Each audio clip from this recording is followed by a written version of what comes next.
कृष्ण अब नहीं चलनी है, कृष्ण हम रही में से क्यों बन के या समाज के सुधारित करी। तो हमरे कलयुग में बात और वो फिल्म के लेके अभी हमें ट्रोल भी कुछ लोग कर रहे हैं कि ये दूसरे के संस्कार सिखावे, दूसरे के बहन बिटिया के ऐसा सिखावे, लेकिन इन्हीं के नाम से नेपाल चिन्हाला। भगवान गौतम बुद्ध के जन्म लुम्बिनी से व्यवस्थापन, लुम्बिनी के विकास, लुम्बिनी के अवस्था का, लेकिन लुम्बिनी में हमन के सुनल के जाला कि कहूं झगड़ा होत बा, धर्म ऐसा बहुत वो देश, वो नगर और वो जगह कब शांति नहीं वस्तु में विगत 3-4 महीना से वो एक जो हिंदू मुस्लिम के लगभग 3-4 महीना पहले दुई जहीं गाय कर रहा है ऑफिस में ढूंगा मुड़ा पढ़ाते हैं कुछ मुस्लिम समुदाय से ढूंगा मुड़ा। सवाल पर कि जहाँ विवाद रहा शिशिर मिश्रा वहाँ जा ले कि जहाँ शिशिर मिश्रा जा ले वहाँ विवाद हो, अब बनाई पापा पापा पापा कहाँ है ऐसे कुछ शिशिर मिश्रा बोले ब्रेक फाट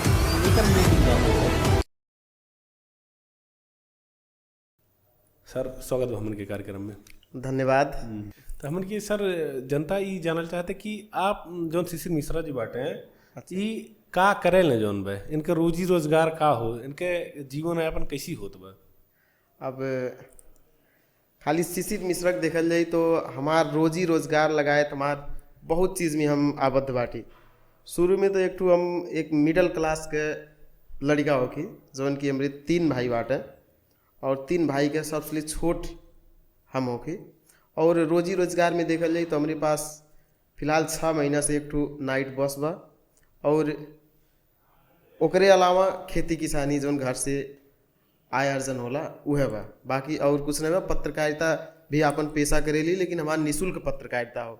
आज तक के रिकॉर्ड में 1 रुपया भी पत्रकारिता क्षेत्र में कौनो पब्लिक से कौनो जगह से हम नहीं ले ही।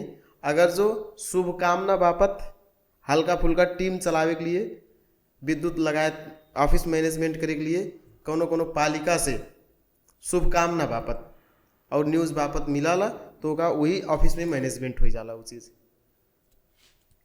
और पढ़ाई का इधर उधर पढ़ाई तो हम इकोनॉमिक्स में बैचलर क्लियर कैले बाटी।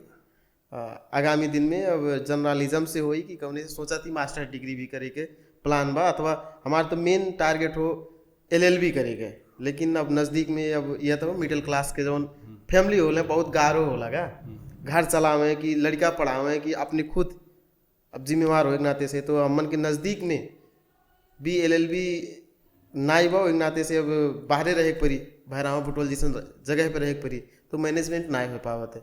तो सोचा थी कौन न कौन चीज़ में डिग्री करेगा। हमन की जो शिशिर मिश्रा का आज जानल जाला सबके हो जानला, बच्चा शायद शिशिर मिश्रा राजन मिश्रा के होने के हो जनता हो, मरचवार हो गई, लुम्बिनी हो गई और भी क्षेत्र में हमन की सुनल जाला। तो इस शिशिर मिश्रा आज कैसी बनले, पहले तो छोट पे तो इतना अनुभव भी नहीं रहा हो, लेकिन छोटइये पर से अभी तक कैसे का कैल गेला अपन जर्नी में बतावल हमन के कि अब हमार जर्नी अगर देखल जाए तो बहुत दुखदायी, बहुत पीड़ा बा, लेकिन हम अपन पीड़ा हंसी के लुकवावेले। हमार जर्नी में कबो कबो हम ऐसा स्टेज पे पुगल ही, सुसाइड मोड पे भी पुगल ही, लेकिन नहीं कुछ ऐसा साथी भाई लोग बाटे समय पे जाग पुग जाले, समय पे समझा देले। बहुत चीज़ समाज के हम देखे ली कि समाज में कौन चीज़ चलत है, वह तरीका से हमार जर्नी देखा जाए तो एक मिडिल क्लास और एक ब्राह्मण के घरे भी बाटी, लेकिन अपने आप के हम आज तक ब्राह्मण नहीं समझली। काहे ब्राह्मण नहीं समझली, हम पहले मानव समझिला कि हमरे समग्र मानव हुई, मानव के बाद में एक ब्राह्मण कुल में हमार जन्म भइल बा, और जौन ब्राह्मण कुल के मतलब हो सामाजिक संस्कार दे वाला चीज़ हो, वो का हम फॉलो गई कि आज तक समाज में अपन जौन समाज के मार्ग अनुसार काम करत ही, और बहुत दुख कष्ट कही के हम बैचलर क्लियर कैले बाटी। 9 तक 10 तक तो माई दादा पढ़ौले, धान गेहूँ चावल बेच के कैसे वो लोग पढ़ौले। 11-12 हम खुद स्वयं एक बोर्डिंग में 6 महीना पढ़ौली। 6 महीना के बाद में फिर 11-12 पास कैली। 6 महीना पढ़ाए के बाद में 11-12 हम पास कैली, अपन 2 साल के कोर्स 3 साल के कोर्स पास कैली। वही लगते हमें कर्महवा में भी हमें वॉलेंटियर के रूप में, शिक्षक के रूप में हमें जागीर देले रहा। हमार क्षमता देख के, क्वालिटी देख के वो हमन 4.5 वर्ष हम पढ़त और पढ़ावत खुदा बांगन में इकोनॉमिक्स से हम बैचलर कैली। करमाओं में पढ़ाई और खुदा बागन में आके पढ़ा ताली हम। वहाँ से तमाम सामाजिक चीज़, तमाम चीज़ घटना देखत देखत जब बर्दाश्त नहीं भइल तो आप भी अभी भी पता कैसे गला करमाओं में अभी में राजीनामा दिली। तमाम चीज़ के हमरे ऊपर पीड़ा आयल, तमाम चीज़ के विभेद भइल।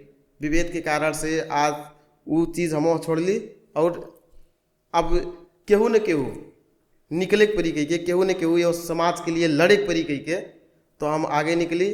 काहे से एक तो कहानी बगा, अगर जो कृष्ण अब नहीं जन्मी है, कृष्ण हम रहीन में से केहू बन के या समाज के सुधारे के परी, तो हमरे कलयुग में बाटी वो हमन कृष्ण बने के परी और समाज के सुधारे के परी। एक नाते अब शॉर्टकट में हमारे जीवनी और लंबा जाई जाई तो आँख से आंसू गिर जाई, ऐसा चीज़ है हमन बा।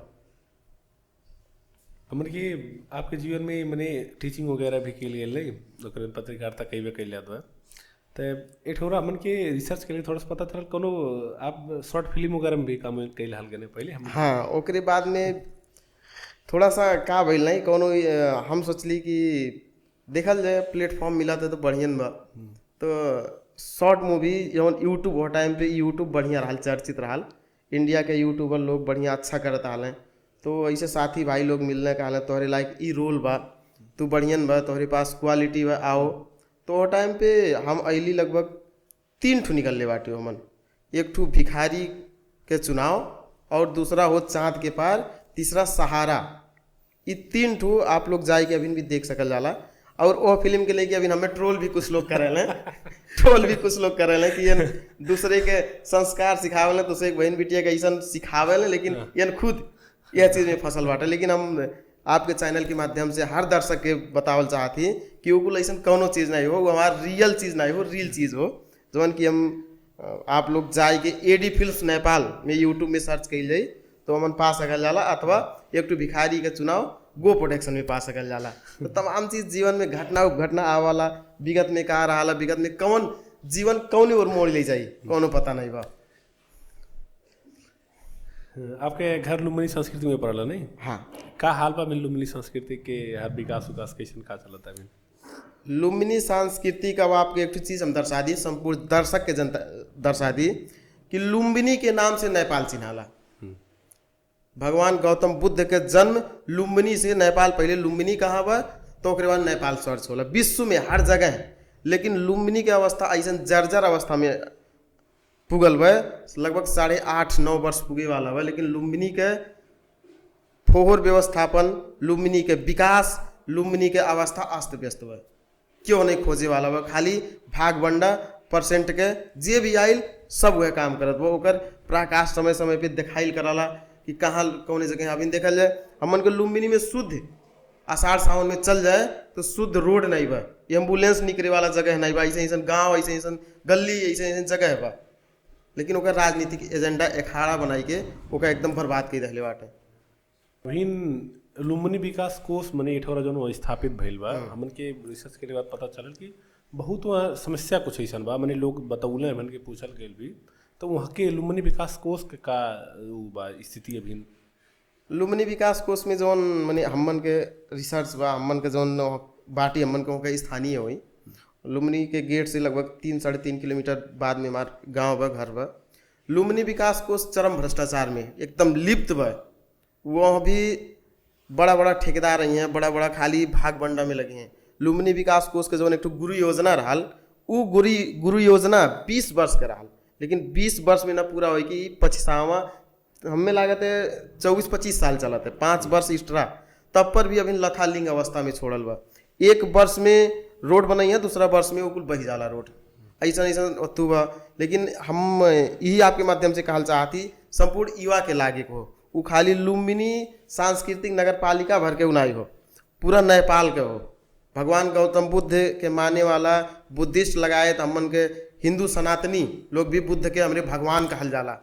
तो हमन के उस संपत्ति हो ओका जोगावे हमन के भी हमन लागे के पड़ी। लेकिन हमन का है कुछ दलाल, कुछ ठेकेदार ऐसा है कि गुमराह है कही के वही में 2-4 पैसा लोभ लालच में दे के आवाज़ उठाए वाला। अगर जो कि हमन जैसन अभियंता हमन आवाज़ उठौलिस तो उन्हें बदनाम करावे पे लग जाले, उन्हें बैक करावे पे लग जाले।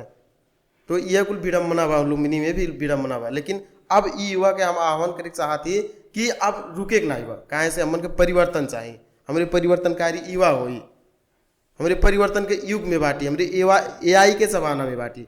तो एक नाते हमन के परिवर्तन और चाहिए बा, ई कुल हमार इच्छा चाहना हो।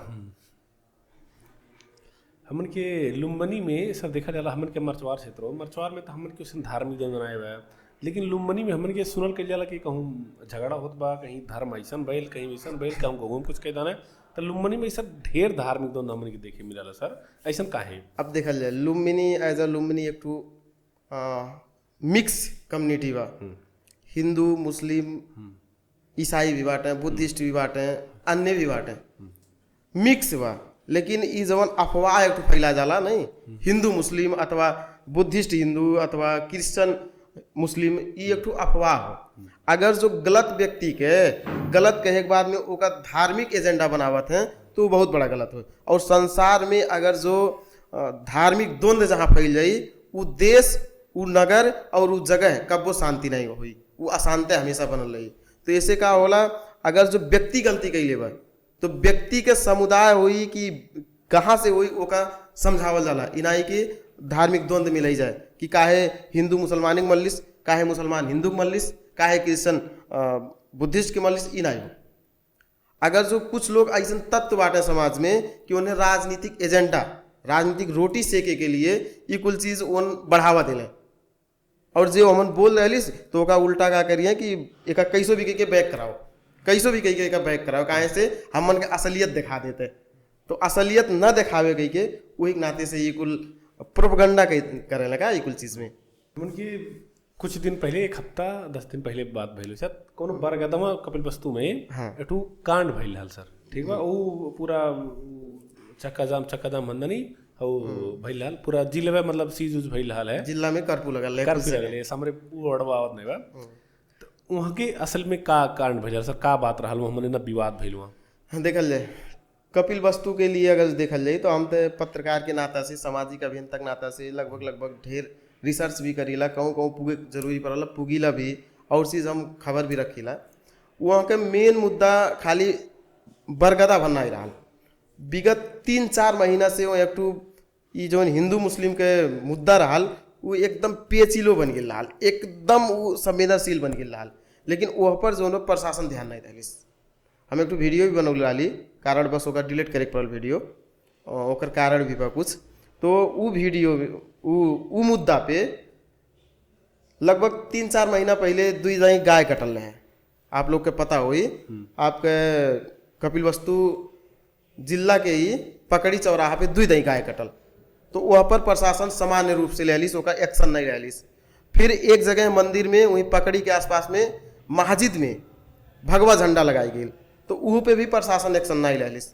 चौथा कांड का भइल वही पकड़ी में व्यक्ति बीच जो झगड़ा भइल, उ झगड़ा के लेके महाकाल ऑफिस में ढूंगा मुड़ा प्रहार भइल, कुछ मुस्लिम समुदाय से ढूंगा मुड़ा प्रहार भइल, बस ओका धार्मिक द्वंद्व बनल। वही लगते रमजान ये लोग के ईद रहल, मुस्लिम धर्म वालन के ईद रहल, वही दिन हमन के जाने अनुसार वो लोग नमाज पढ़े जाता है, वो दिन पानी भी बरसत रहे, और वही साइड में काली मंदिर रहल, नवरात्र भी चलत रहल। तो वो लोग नमाज पढ़े गए, ये लोग नवरात्र के नाते बाजा बजौले, कुछ लोग आग्रह कैले न बजाओ, ये लोग काल नहीं हमन के धार्मिक को हमरो बजावल जी कही के, वही में मुस्लिम समुदाय लोग ढूंगा मुड़ा कैले और विवाद फैलल। तो ऐसे का होला कि देश ही अंधकार में जा सकाला, कम से कम संयमता अपनाए के चाहिए। बुद्धिजीविक सर्कल के जौन होले ओका हमेशा एक दूसरे के मिला के रखे के चाहिए, और प्रशासन के सख्त हुए के चाहिए। प्रशासन जौन अब नया बने वाला प्रधानमंत्री बालन शाह लगायत उनके टीम के तो ई माध्यम से हम शुभकामना भी दियल चाहती, और एक नया नेपाल निर्माण करे के भी चाहती कि वो लोग नया नेपाल निर्माण करें। ये जौन विगत में ये जौन मुद्दा रहल हिंदू मुस्लिम लगायत धार्मिक द्वंद्व और भ्रष्टाचार के इकुल अंत हुए के चाहिएगा। तो लास्ट में कुछ केस वेस वगैरह भइल कि ना? अब केस ओमन का भइल कि जितना मनी 5-6 जनी ओमन जौन ढूंगा मुड़ा प्रहार कर रहा है, ढूंगा मुड़ा प्रहार करे वाले मुस्लिम समुदाय के उनके ऊपर मुद्दा लगल बा, हमन के विज्ञप्ति देखे अनुसार, और जितना लोग मने हिंदू समुदाय से बाहरे भीतर कैले रहा प्रशासन की आंदोलनकारी हो कही के वो लोग के रिहा करे के शर्त पे बाहरे कैले बा, और 6 जनी के ऊपर मुद्दा चला थे। निष्कर्ष वही पे फिलहाल में कर्फ्यू सरफ्यू सब बंद बा, अब सामान्य जनजीवन हो गए, कपिल वस्तुवासी जियत हैं। हमन के आवे वाला दिन में शिशिर मिश्रा जी के कहीं ना कहीं हमरे कुछ विवाद में पड़ गए हैं, कुछ न कुछ हमरे देखल के जल सोशल मीडिया पे हम उनकी थोड़ा सा एक्टिव बाटी। तब आपसे ये सवाल बा कि जहाँ विवाद रहा शिशिर मिश्रा वहाँ जाले कि जहाँ शिशिर मिश्रा जाले वहाँ विवाद हो शुरू हो जाला? अब एक आप कौन रूप में लियल जाई, जैसे कहूँ का होला नहीं कि क्यों आग्रह पूर्वाग्रह रखे रहा, तो हम विवाद की जगह पे जाली कि यह जगह पुगी जनता विवाद न कह पावे। हर एक नागरिक के पास की यह जगह पे ये घटना होते, वो घटना न घटे हम जनता के दिखावे की कोशिश करीला, लेकिन कुछ लोग व्यक्तिगत जौन आपन रिसीवी ले रहे हैं वो लोग विवाद बढ़ावे हैं। जैसे मान लिया जाए हमन के पत्रकारिता संसार के सबसे बड़ा जोखिम यात्रा हो, वो यात्रा पार कही के हमन के वहाँ पुगल जाला। लेकिन अब जहाँ दुई जनी बीच झगड़ा बा, जहाँ दुई समुदाय बीच झगड़ा बा, वो झगड़ा में अगर जो हमारे पुगल गए तो एक पक्ष के बारे में जब बोलल जाई तो दूसर का रिसी आ जाई, दूसर का पक्ष के बारे में बोल जाई तीसर का रिसी आ जाई, और अगर जो सही बोलल जाता तब वो रिसी आ जाई है। जब गलतियाँ कैले रहा वो हमेशा रिसी ले रही। तो हमन के एक न कहूँ हमन के टारगेट रहा जाई काहे संसार के जोखिम यात्रा हुई, और हमन के पत्रकारिता मतलब ऐना हो हमन के छरलंग देखा परी कि सत्यता यहाँ हो। तो ये जोखिम यात्रा के बहुत कठिन यात्रा हो, और यह पत्रकारिता क्षेत्र में बहुत चीज़ भोगले बाटी और भोगत भी बाटी है तत्काल में। आवे वाले दिन में आपके राजनीति के चांसो का बसर? अब देखल जाए राजनीतिक चांसो तो शिशिर मिश्रा खाली ले जाइए अगर जो, तो राजनीतिक चांसो में हम बहुत राजनीति के चांसो रखे वाला व्यक्ति हुई। काहे से राजनीति जो कहा जाला देश के बारे में नीति निर्माण करे को, देश के समग्र देश जौन होला मन के नेपाल लगायत अन्य देश कौनो भी राजनीतिज्ञ भइल तो देश के समृद्ध बनावे के लिए वो राजनीति कराला। तो हमार चांसो शुरू से है, और फिर भी हमन जौन हमार सब्जेक्ट बा इकोनॉमिक्स, हमन हमरे पॉलिटिकल इकोनॉमिक्स के एक सब्जेक्ट भी कंटिन्यू पढ़ल गई बा। तो हमन तमाम चीज़ बा राजनीति से फिर व्यक्ति के जुड़े के चाहिए। हमन के युवा जैसन व्यक्ति अगर जो राजनीति से ना ही जुड़ी हैं तो ये जैसे विगत में भइल बूढ़ा पाखा चला के देश बर्बाद कैला, 35 साल में भ्रष्टाचार के प्रकाश आइल, देशवे डूब गई। तो राजनीति में आवे के चाहिए और राजनीति करे के भी चाहिए युवा के। और हमार बात अगर जो लियल जाई तो अगर जो हम राजनीति में आवे से पहले तमाम हमार साथी भाई बाटे, तमाम युवा अगुआ अभियंता बाटे, हमारे ही क्षेत्र में बाटे, हर जगह से बाटे, तो हमार बुजुर्ग लोग बाटे जो हमार सलाहकार के रूप में काम करिए, वही लोग से बिना सलाह कैले हम राजनीति में ना आई। अगर जो वही लोग कहीं हैं कि नहीं तोरे लिए नगर ठीक बा, तोरे लिए प्रदेश ठीक बा, तोरे लिए केंद्र ठीक बा, अथवा तोरे लिए राजनीति नहीं ठीक बा, तो ओका सलाह के आगे बढ़ल जाई। चिन्हल जाला ग्रेटफुल दिनेश? हाँ, ग्रेटफुल दिनेश के हम चिन्हते। उनके काठमांडू में शायद हमन के लुम्बिनी प्रदेश से ही कहल जाए मनी कोनो चैंपियनशिप में भाग ला ले बहुत भाईल। अच्छा। हमन की गर्व की भी बात रहा कि लुम्बिनी से निकलल बा, कैसन बात है उनके बारे में कुछ बताओ? बढ़िया, एकदम बौद्धिक व्यक्ति हैं दिनेश जी। हमेशा हमन के लुम्बिनी क्षेत्र में कुछ रहा भेंट घाट होला, बौद्धिक व्यक्ति हैं दिनेश जी। अच्छा बढ़िया चीज़ है उनके भी सोच एक एजुकेशन पे है, उनके भी सोच जो कुछ भी हो विकास होए के चाहिए, बढ़िया होए के चाहिए देश में, वही थुप चले उन रास्ता पे। ठीक है, हमसे अच्छा बढ़िया संबंध है उनसे। हमन के कुछ दिन पहले लगभग 1-2 महीना पहले भी हमन के देखल गए टिकटॉक में बहुत ढेर वायरल होत रहा। सब कहे अब बनाई पापा कहाँ है, ऐसा कुछ एक वायरल भइल है बहुत। अच्छा। शायद आपे के जौन कहूँ पत्रकारिता और संबंधित रहा ओकर का घटना रहे शुरू से बताओ लेते टाइम लेके। अब अब्बा नहीं पापा तो बात के घटना। हम जवन मने ओका हमें शुरू में पता भी नहीं रहा, लेकिन जवन हम रिसर्च करत गईली, रिसर्च में निकलल उ का रहा कि कुछ चीज़ हमन ढेर चीज गुमराह के रहा। ठीक बा, लड़की लड़का प्यार मोहब्बत करे के मिली, माई दादा माना था शादी भी करे के मिली, लेकिन हमार कहे मतलब का रहा हमेशा वह चीज़ सिखावेली, सबके कहली और अपने पे देखल जाए शुरुआत अपने से होला, अपने से ही शुरुआत करे के चाहिए। कहे से ढेर लोग कहल कि नहीं तोहरे भर कैले का हुई, हमरे भर कैले ना हुई, लेकिन अगर जो हमरे मैथ के काउंटिंग कही जाए तो 1 से शुरू होला, एक के लगे 2 नहीं होला। तो अपने आप से अगर शुरुआत कही जाए तो हमेशा सक्षम रहा जी। आपके देखे क्यों आपके आइडल मानी और शुरुआत करी तो 2 हो जाइए, 2 से 4 हुई है, 4 से मल्टीप्लाई हो जाए, संसारिक नियम हुई। तो वो घटना का रहल कि तमाम चीज़ जैसे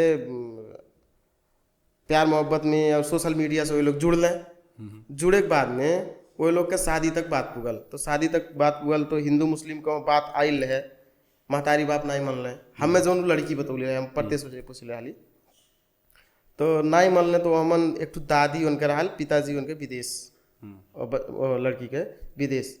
तो दादी के कुछ चीज़ बतौलिस, कुछ चीज़ हल्का फुल्का नहीं बतौलिस। तो अब होला नहीं, लड़कन के आगे सब मजबूर हो जाला। अब शॉर्टकट बतावत ही आप लोग बुझल जाइए वो चीज़, बहुत चीज़ मजबूर हो गई। मजबूर भइले के बाद में ये जौन मने लड़का रहल ई नाम अपन हिंदू लड़का नाम बतौलिस कि हम हिंदू हई, सूर्या प्रजापति। हाँ सर, हाँ सूर्या प्रजापति नाम बतौलिस। सूर्या प्रजापति के नाम से हमारे पास अभी एविडेंस पर न्योता छपल रहे, गलत एड्रेस बतौलिस तमाम चीज़। तो उन बियाह करे गई हिंदू रीति रिवाज से। अगर जो ठीक हुआ तो अरे दूसरी लव हुआ दुनियादारी तो ठीक हुआ, आप जा कोर्ट मैरिज कही सकते हो, आप जाइए कौन दूसरी जगह मंदिर पे शादी कही सकते हो। लेकिन आप हिंदू रीति रिवाज से गए हो तो हिंदू रीति रिवाज से गए हो तो हिंदू के अपहेलना हो, हिंदू के इज्जत, हिंदू के जो संस्कार के संगरी वो मजाक करब हो, तो वो जगह पे गलत हो, गलती हो। वो चीज़ में अब राती में कुछ वही बरतिये से कुछ लोग फुटले, बातचीत आयल तो हमारे लग बात आयल, तो बात आयल तो हम इसे बतुआत आली, ऐसे साथी लोग से बतुआत आली फ़ोन में। तो इसे फ़ोन आवत है कि ऐसे ऐसे घटना घटल। तो हम उतने टाइम में कुछ नहीं देखली, तुरंते गाड़ी स्टार्ट कैली। 10 से 15 मिनट के भीतर हम हमारे घर से लगभग वो जगह 8 से 9 किलोमीटर पर पुग गईली। पुगले के बाद में प्रशासन आयल, हर एक चीज़ पूछताछ में जब वहाँ पुगली तो हमारा पहला शब्द यह रहा, तो यार अब्बा कहाँ है? Most viral. तो अब्बा वो झूठ बोले नाते से सूर्या प्रजापति, शकील नाम रहा, ओकर वास्तविक नाम शकील हो, तो कहा था अब्बा नहीं पापा पापा। वे वाला तो अब्बा नहीं पापा पापा झूठ, नकली तो पता चल जाए ना। तो नकली के नाते वो भाई हल्का फुल्का लफड़ा प्रशासन में पुगावल गए। प्रशासन अपन देख लीस अपने हिसाब से, वो लोग के अब मुद्दा चलत है। फिर फिलहाल का बा मैं नहीं पता बा, मैंने वहाँ से अभी बात आगे बढ़ी, शांत हुई माहौल को लब शांत बा लिए। तो ई मतलब खबर कैसे आपके मिलल कि जोन बा मुस्लिम होई, मने मुस्लिम होके पर हिंदू बन के आइल है? और कुछ साथी रहलन, साथी लोग के खबर आइल तो उन कहले कि शिशिर दा इसी से बात बा आपको जरूरी पड़ी। तो हम कहली अगर जो हमें जरूरी पड़ी तो भाई चलल जाए। तो वो लोग पुगले, हमहू पुगली। अच्छा, गाँव वालन के कार्य एक्शन रहे, मतलब होए चाहिए ना होए चाहिए शादी कैसन गाँव वाले ऐसा हिंदू रीति रिवाज से नहीं होए चाहिए, कहे से केहू झूठ बोली के नहीं होए चाहिए। अगर जो आप वास्तविक सूर्या प्रजापति हो तो करो, कोनो दिक्कत नहीं है। लेकिन आप सूर्या प्रजापति नहीं हो तो आपके नहीं होए चाहिए, सीधा बात हो। आप जाओ कौन हिसाब से करो, कोर्ट मैरिज एक्सेप्ट करत है, कोर्ट मैरिज कही लो, अपने हिसाब से कही लो। लेकिन केहू के रीति रिवाज के संग खिलवाड़ करे नहीं मिली, ये हमारी मान्यता हो। मतलब अगर वो कोर्ट मैरिज के लिए तो डायरेक्ट है तो कोनो दिक्कत नहीं, पर अगर जो ले जाकर अपने घरे रख ले होते हैं अथवा कोर्ट मैरिज के लिए होते हैं तो समाज के एक समुदाय के ऊपर नहीं जात का।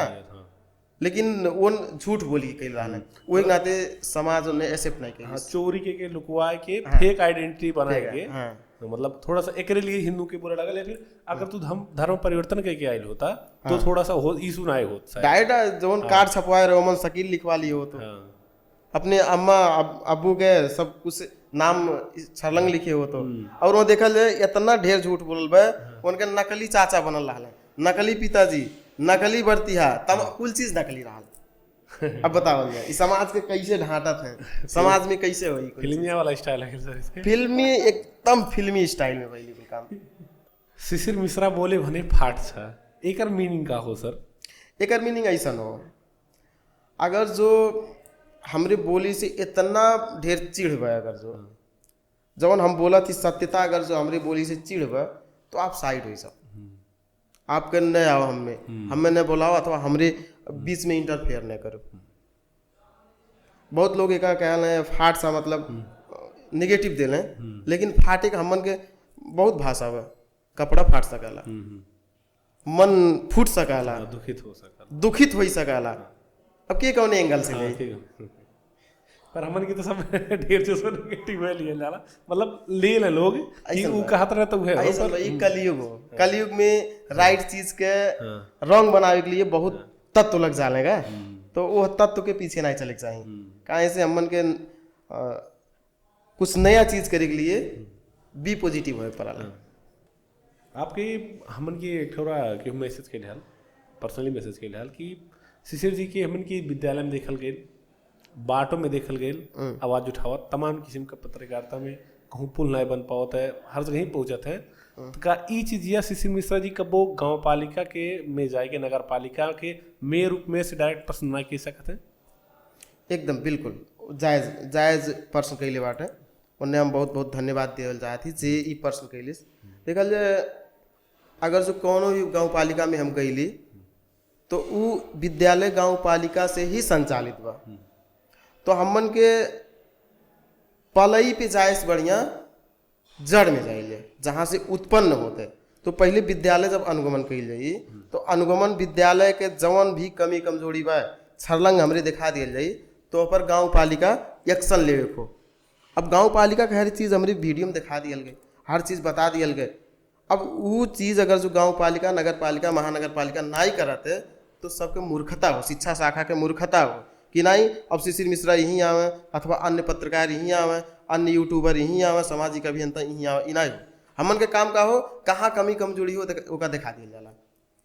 तो ई कुल हम पुगली। अब विगत में बहुत हम लगभग चौथा साल हो हमारे पत्रकारिता क्षेत्र में, बहुत जगह पुगली, बहुत कैली, अभी कंटिन्यूटी भी बा, लेकिन ये चीज़ में हमें बहुत रुकावट भी आयल का। अब 1 महीना बढ़िया से हम सोचा पत्रकारिता करी तो 2 महीना हमें परेशान कर देना परेशानी हो जाला का।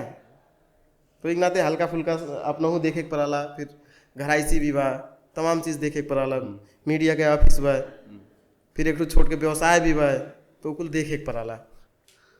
केस उस अभी लगले हुई सब कुछ केस तो चला कंटिन्यू केस 2 मुद्दा जीतली, अभी भी 1-2 चला था केस।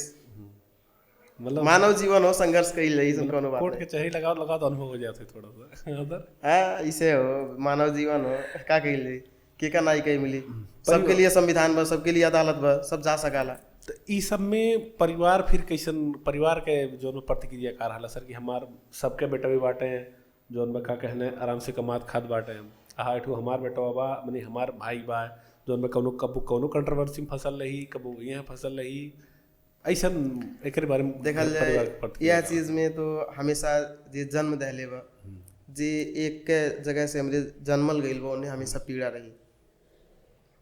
दाई लोग बाटे वो लोग समझावल हैं, हमरे पिताजी संझा के 1 घंटा हमेशा यहाँ कोनो भी चीज़ भइल, और ऐसा जगह पे आयल बा जेल में भी गइल हैं, मम्मी हमरे रोवले हैं कितना, और अब ऐसा चीज़ बहुत निकलला अभी भी समझावल है। लेकिन हमारे का बा कि यह चीज़ में हम बैक नहीं हो, कहाँ से हम न्यायिक लड़ाई लड़ी था, समाज के लिए लड़ी था। ठीक बा, एक शिशिर आज अगर जो यह नहीं रही, एक शिशिर के कुछ भी हो गई कोनो कारण बस कुछ भी हो गई, तो ऐसा चीज़ में 2-4 शिशिर और जन्म जाए,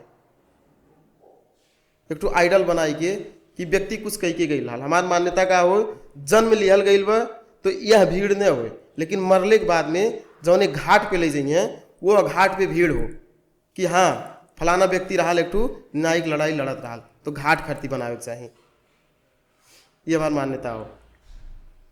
मतलब सही के लिए बोला ओकरे लिए थोड़ा बहुत समस्या झेले पड़ी, कुछ भी हो जाए हम बैक लाए हो, कुछ भी हो जाए। आप तो एक पत्रकार हो जाला, आप तो लगभग जितना पत्रकार लोग बाटे सबकी जन्म के लिया, तो ये तो सोशल मीडिया से भी जी बा नहीं अपन दर्ता करैली बा, फिर भी एठू पत्रकारिता करत बा। तो ई बताओ पत्रकारिता निष्पक्ष रह गेल बा कि नहीं आजकल? ऐसन बा, पत्रकारिता गलत नहीं हो, लेकिन पत्रकारिता करे वाला व्यक्ति कैसन बा, पत्रकार कौने मुद्दा पे का करत है वो पर डिपेंड होला। अब कहल जे नहीं पत्रकारिता क्षेत्र गलत हो, पत्रकारिता ही गलत हो, तो वो गलत नहीं हो। आप देखल जाए भारत में चल जाइए, पूरा देश बदल रहा है मीडिया। आप पत्रकारिता करो लेकिन गोदी मीडिया नहीं बने के चाहिए, केहू व्यक्ति विशेष नहीं बने के चाहिए, जौन समाज के मांग हो उठान हो ओका उठावे के चाहिए, यह चीज़ पे हमेशा ध्यान होवे के चाहिए। तब तो ये पत्रकारिता क्षेत्र बा। नहीं तो अगर जो गोदी मीडिया बने के बा, केहू के व्यक्तिगत उठान करे के बा, तो पत्रकारिता क्षेत्र छोड़ के उनका झोला बोका भी ठीक हो। ओके, अब हमन के कुछ फेसबुक के जौन बा हमन के कमेंट लिहले सर, जो ढेरे लोग कमेंट कैले बाटे, हमन के कुछ लिहली वन बाय वन, ठीक बा सर? ठीक बा। एक जनी आशीष यादव खासा लिखले बाटे, शिशिर मिश्रा आउने दिनमा पॉलिटिक्स ज्वाइन गर्नु हुन्छ, का कर लिए बात? इससे पहले हम बता चुकल हैं, पॉलिटिक्स पे इंटरेस्ट बा, लेकिन हमार अग्रज लोग, हमार साथी भाई लोग, तमाम युवा बाटे, सामाजिक अभियंता बाटे, और हो सकाला शिशिर मिश्रा से योग्य भी कोई व्यक्ति आ सकाला। अगर जो शिशिर मिश्रा से योग्य, शिशिर मिश्रा के विजन अनुसार अगर जो हमसे बढ़िया आई तो हम समर्थन भी दे सकीला। अगर जो नहीं आई तो समय के मांग रही तो कोनो असंभव नहीं बा, संभव भी हो सकाला। और वो एक जनी बाटे सर रामा मौर्य जौन में पूछले बाटे कि लुम्बिनी क्षेत्र में पत्रकारिता करत के आपके कैसन कैसन चुनौती जौन बा का कहना देखे के मिलत है, कैसन कैसन सामना कैल गेल? सॉरी, अब देखल जाए बहुत लंबा सांस ले पड़ल का।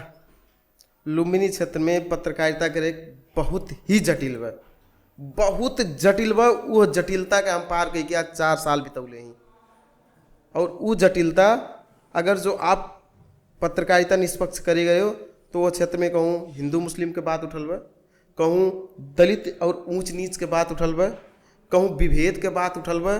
तमाम चीज़ हम भोगले हैं और तमाम चीज़ के प्रहार भइल बा। आप लोग हमार वीडियो देख सकल जाला, कितना गारी खैले हैं मन, कितना धमकी हम सहले हैं, और 2-4 दाई हम एसपी कार्यालय तनाइल हैं, CDO से मुद्दा भी चलल, और बहुत चीज़ के यहाँ तक बड़ा बड़ा ओहदा के व्यक्ति भी हमारे पीछे गुंडा लगौले हैं, बहुत चीज़ झल्ली। अभी कुछ बाकी भी बात चलत है।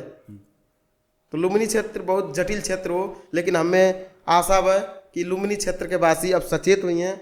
लुम्बिनी क्षेत्र के जितना भी जनता बाटे अब सचेत हो, एक टाइम आई गई बा, और ये जवन गुंडागर्दी बा, हर एक चीज़ के जवन वो अशिक्षा बा, जवन जनता पीड़ित बा, ओका मध्य नज़र से देख के अब आने वाला समय में सचेत हो एक जरूरी बा। हमारे जौन लुम्बिनी के मेन आप पूछल गए वहाँ पर, तो जैसे अब मान लीजिए सर एठोरा व्यक्ति जौन बा अभी लगभग एठो बच्चा जौन हम शुरू कहा 16-17 साल के भइले, उन शिशिर मिश्रा जी के पत्रकारिता देखत बाटे, ठीक बा, उनके अंदर जोश जंगर या फिर केहू के पत्रकारिता देखत बाटे, जोश जंगर आइल कि हमन के पत्रकारिता देश के चौथा स्तंभ होके के मानत बाटे, तो उन सोचत है कि पत्रकारिता में आवे के। तब पत्रकारिता में आइल कितना सहज बा और कितना आसान बा, फिर आइल जरूरी बा कि नहीं बा, और फिर चैलेंजेस का सर बतावल जाए? देखल जाए, पत्रकार हर व्यक्ति हो, हर व्यक्ति के पत्रकार बने के चाहिए। काहे जे समाज में जौन भी घटना उपघटना होते, चाहे नीक हो अथवा बेकार हो, सब चीज़ छरलंग होके चाहिए, दिखावे के चाहिए। केहू के व्यक्तिगत चरित्रहीनता न हो, केहू के व्यक्तिगत छवि बर्बाद न हो, लेकिन जो सामाजिक मुद्दा बा ओका उठान होए के चाहिए। और आज नेपाल अगर जो परिवर्तन होता तो यूट्यूबर और छोट मीडिया के नाते होते, बड़ा मीडिया तो खत्म हो चुकल बा, सबके पता बा।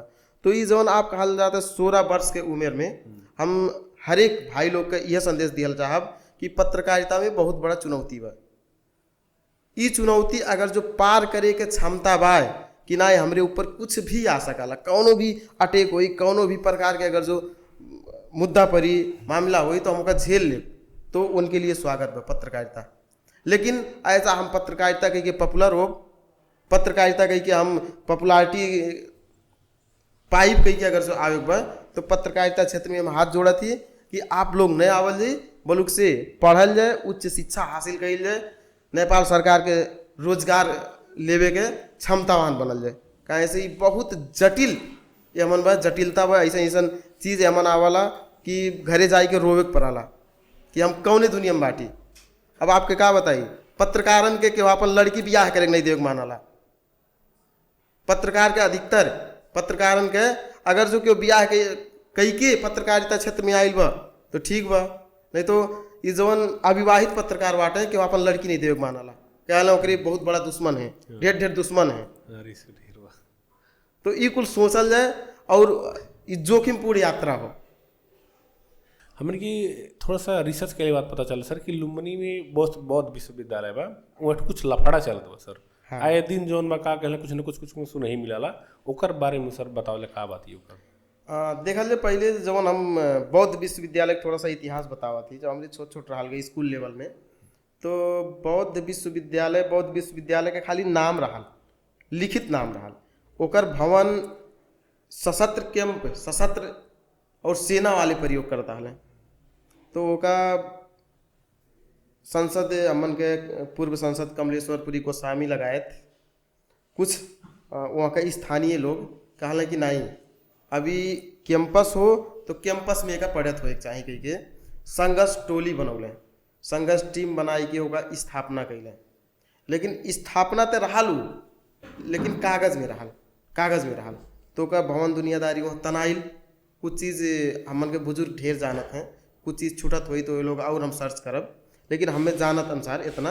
ओकरे बाद में भवन बनत हमन के तब तक नहीं पता रहे कि का बनत है। तो जब भवन खड़ा भइल तो लास्ट में ओका का वहाँ से ऊपर से कह रहे हैं कि लुम्बिनी बौद्ध विश्वविद्यालय का ऐसे भगवान गौतम बुद्ध के जन्म हो एक नाते से बौद्ध विश्वविद्यालय और बुद्ध के भी जीवनी के बारे में पढ़ाई हुई तो बहुत बढ़िया चीज़ भइल। कैसे बुद्ध के बारे में पढ़ाई हुई तो विदेश से भी यही है कही कि वो संरचना बनल, ओकर आवासीय घर भी बनल, आवासीय भवन बहुत बढ़िया बनल। लेकिन वो हमन का भइल कि हमन के देश अभी तक राजनीतिक अखाड़ा बनल रहा, जेकर सरकार वही के भर्ती केंद्र, तो एक रूप से ओका विश्वविद्यालय के भर्ती केंद्र के भी रूप में ले सकल जाला। एमाले सरकार आयल एमाले के भर्ती केंद्र, कांग्रेस के आयल कांग्रेस के भर्ती केंद्र, और माओवादी का आयल माओवादी भर्ती केंद्र, कहाँ से घुमाई के ये तीन रहल। तो वो अमन अभी तक भर्ती केंद्र बनल और स्थानीय के अमन ग्राही था न्यून नहीं जीरो कह सकल जाला, जीरो होगा। अगर जो बड़ा ओहदा के कर्मचारी रखे बा, बड़ा ओहदा के टीचर रखे बा, हर एक चीज़ अगर जो रखे बा तो सब यहाँ का स्थानीय के न रख के सब ऊपर से अपन नाता गोता मामा फूफा का होला सब गोहराक लाग अभी तक भर्ती केंद्र बनौले हैं। और एक चीज़ अभी तत्काल मुद्दा का बनल कि वह विश्वविद्यालय में BLLB जौन वकालत के हलन वकीलई पढ़ाई के हलन वो पढ़ाई ले जाए के ये लोग बुटवल में मन के गिरे अर्थमंत्री विष्णु पौडेल और यहाँ के मेन तिलक आचार्य कही के ये लोग का कैले यह ना चलाई के बुटवल में संचालन करत हैं। ओकर पीड़ित एक हमू हुई BLLB शायद रहा होत तो हमू पढ़ले होती, हमरो मन रहा पढ़े के वकालत क्षेत्र में, लेकिन पीड़ित हुई गई। तो वह टाइम पे ये लोग एक कहा निकल रहे हैं कि यह जनशक्ति नहीं मिलते, पढ़े वाला वो नहीं मिलते हैं, स्टूडेंट नहीं मिलते हैं, कागज़ में और दिखा के ये लोग लड़की चली गई हैं जनता ठगल हैं। तो अब तो युवा सचेत हो गई बा, हमन के परिवर्तन चाहिए, हमन के नए नए चीज़ चाहिए, तो के लिए मुद्दा उठाते। तो मुद्दा में ये लोग अभी भी अपन पावर और दम दिखावत हैं। लेकिन हम ये कहा थी आपके चैनल माध्यम से अब वो लोग के दम नहीं चलिए, हमन के युवा जाग चुकल गई बा। विश्वविद्यालय जैसे होए के चाहिए, निष्पक्ष होए के चाहिए, शिक्षा क्षेत्र, स्वास्थ्य क्षेत्र, प्रशासन क्षेत्र, यह कुल क्षेत्र में अब भाड़ भैलो नहीं हमरे चले देव। एकरे लिए न्यायिक क्षेत्र में हमन के कहाँ तक लड़ाई लड़े के पड़ी, ओकरे लिए लाठी खाए के पड़ी की, ओकरे लिए जेल जाए के पड़ी की, का करे के पड़ी हमरे लागी पड़ल नहीं ओकरे लिए। अब ओकर कुछ न कुछ निष्कर्ष निर्णय अब निकली, जल्द निकली। ओके, हमने के अभी रिसेंटली हमन के देखल गया है कि ओके लुम्बिनी सांस्कृतिक जैसे अब हमरे के विश्व प्रसिद्ध केटू हेरिटेज हो, हाँ नेपाल भर के नहीं हो एकदम, तो उपहार नजर तो दुनिया के बा एकदम ठीक। तो एठू लेकिन वो एठू नगर पालिका भी हो, वहाँ नगर पालिका के मेयर जी अभी रिसेंटली जो गुजर गए हैं, तो शायद उप मेयर जी अभी के कार्यकारी बन के चलावत हथिन। तो अभी सब कुछ वहाँ ठीक बा कि नहीं बा।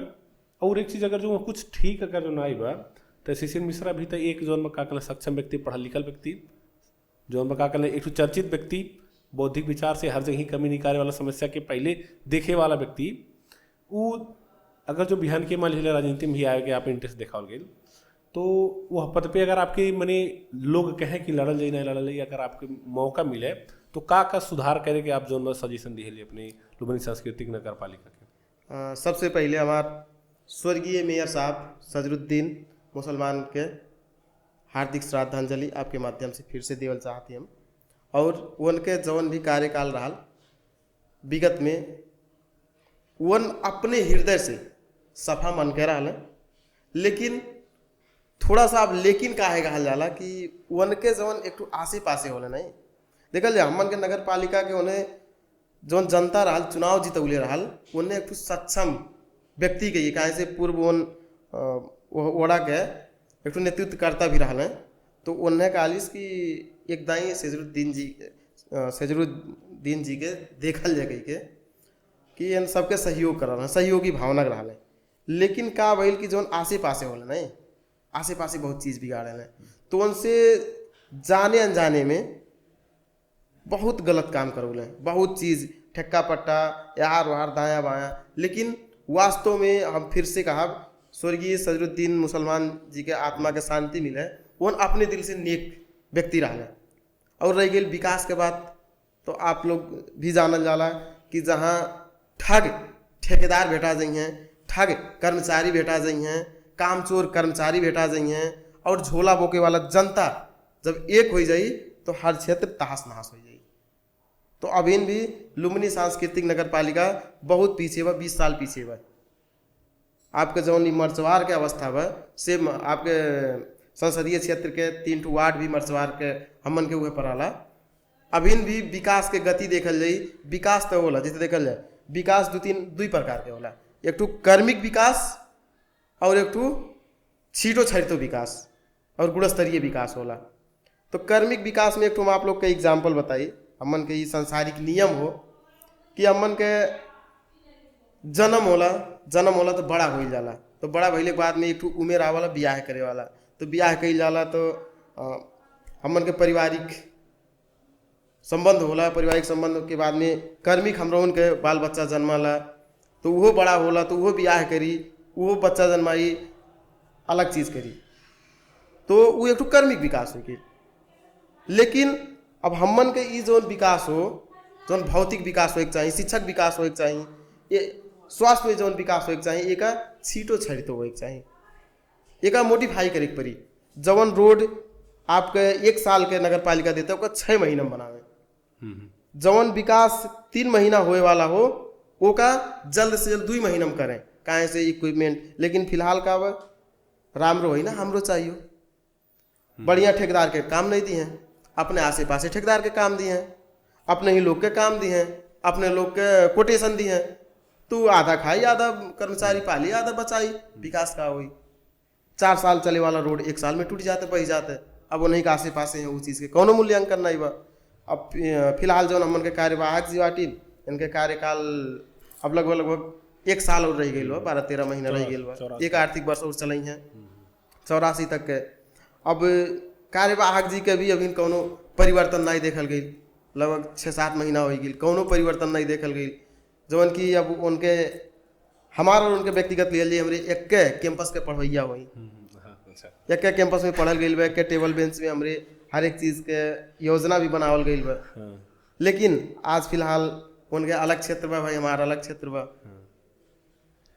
तो उसी का होला क्यों भी रहे कुर्सी पे हमारे एक के मांग रहा कि विकास करो और अगर जो आप लोग ना ही विकास कर पावत हो तो कुर्सी छोड़ दो काहे से जनता ठगे वाला काम नहीं। और हमार जो व्यक्तिगत बा पहले भी कहली ही फिर भी कहा अगर जो जनता मांग करी युवा मांग करी बौद्धिक सर्कल मांग करी गुरु लोग मांग करी हैं तो आए अगर जो हमसे बढ़िया रही तो उनके हम समर्थन दे।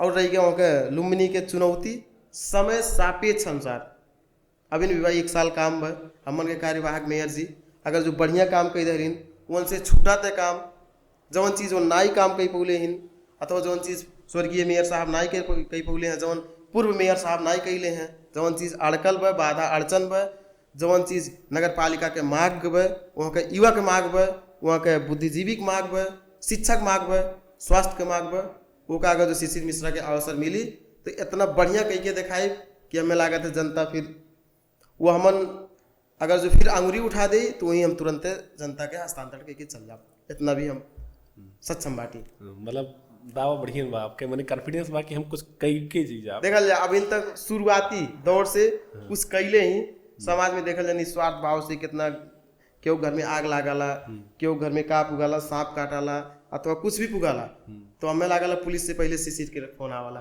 और वह जगह पे हम पुगेली। तो ऐसे का बा कि अपने ऊपर हल्का फुल्का कॉन्फिडेंस भी बा कि हमें लागला हम कई रही साहब किराए बा कि खाली हम ही बाटी और युवा बाटे, तमाम लोग बाटे हमसे बढ़िया भी हैं। सबके स्वागत भाई, खुला मंच हो, खुला जगह हो, लोकतंत्र हमारे अभ्यास में बाटी, तो ये अभ्यास में सब अपन आ सकाला, लेकिन वो मन बेटर के हो कि कौन जगह फिट बैठी जनता के ओका देखे को। थोड़ा सा माइक के नजदीक। तो जैसे ठीक बा, आप एक ठोरा मने जल्दो बल्दो चर्चित हुआ हो जाला युवा में आपके, वो भी हम पहले ही कह चुकल बाटे। तो कुछ लोग जोन बाटे ठू समुदाय के लोग थोड़ा सा आपके विपक्ष में रहेला, हम पोस्ट वगैरह एनालिसिस करें तो ये सब कमेंट में देखिला इधर उधर भी। तो आपके लिए ठू ई जोन चैलेंज भी एक ठू हमन के कैसे कर डाला बात, वो जोन आपके विपक्ष में बोला जाता है वो कि अपने पक्ष में कैसे लावल लिया। हाँ देखल जाए कुछ ऐसा तत्व होला कि उन्हें अपने पक्ष में न लावल तो बढ़िया रही। कुछ चिल्लाए वाले तत्व होला जौन तत्व के क्यों फंड दे के होई कि उन्हें कोनो स्वार्थ से होई उन्हें चिल्लावे ला, तो वो व्यक्ति के जब अपने वो लावल जी नहीं तो वो व्यक्ति हमेशा आपके गढ़े खोदी का। तो कुछ व्यक्ति के चिल्लाइले से आज जनता सक्षम व सबल व सोशल मीडिया व सबके काम छरलंग दिखाते इसे। आज देखल जाए पहले रहल व्यक्ति के लग मोबाइल नहीं रहा, सोशल मीडिया नहीं जुड़ल रहा, लेकिन आज एक बुजुर्ग भी मोबाइल में देखा थे कि का करते, तो अब जनता के चूतिया नहीं बना पाए। देखल जाए जे जवन करी, अगर जो हम गलत कैले ही तो जनता हमार गलत देखी, अगर जो अगला गलत कैले वह तो उन्हों को जनता देखा थे। हमें यहाँ पर विश्वास रखेली और अपने काम पे हमेशा विश्वास रखल जाला, अपने बुद्धि पे और अपने विवेक पे हमेशा विश्वास करे चाहिए, और गुरु के साथी भाई के हमेशा सलाह माने के चाहिए, समाज के मार्ग अनुसार चले के चाहिए। ये ना है कि जौन वही समाज में हम ही हम ये नहीं कबो नहीं, हमेशा झुकाव रहे के चाहिए, व्यक्ति के झुकल रहे के चाहिए। विरोध करे वाले व्यक्ति तो विरोध भगवान के भी गरिया वाले पीछे ज्यादा पानी बरस गई तो कहीं भगवान के गाड़ी देवे लगी हैं, पानी नहीं बरसल तब वो गरिए हैं। तो ये कुल हमेशा चलल करा लगा, ये प्राकृतिक नियम हो। ओके, और कुछ रहता ऐसा तो कुछ नहीं। ठीक है ओके, तो फाइनल क्लोजिंग वाला स्टेटमेंट देंगे। हाँ ओके ठीक है सर, आपके जौन हमन के पॉडकास्ट में अगली बहुत बहुत जौन धन्यवाद हो सर। आपके भी बहुत बहुत धन्यवाद कि हमें एक योग्य समझ के गुहरावल गया आप लोग।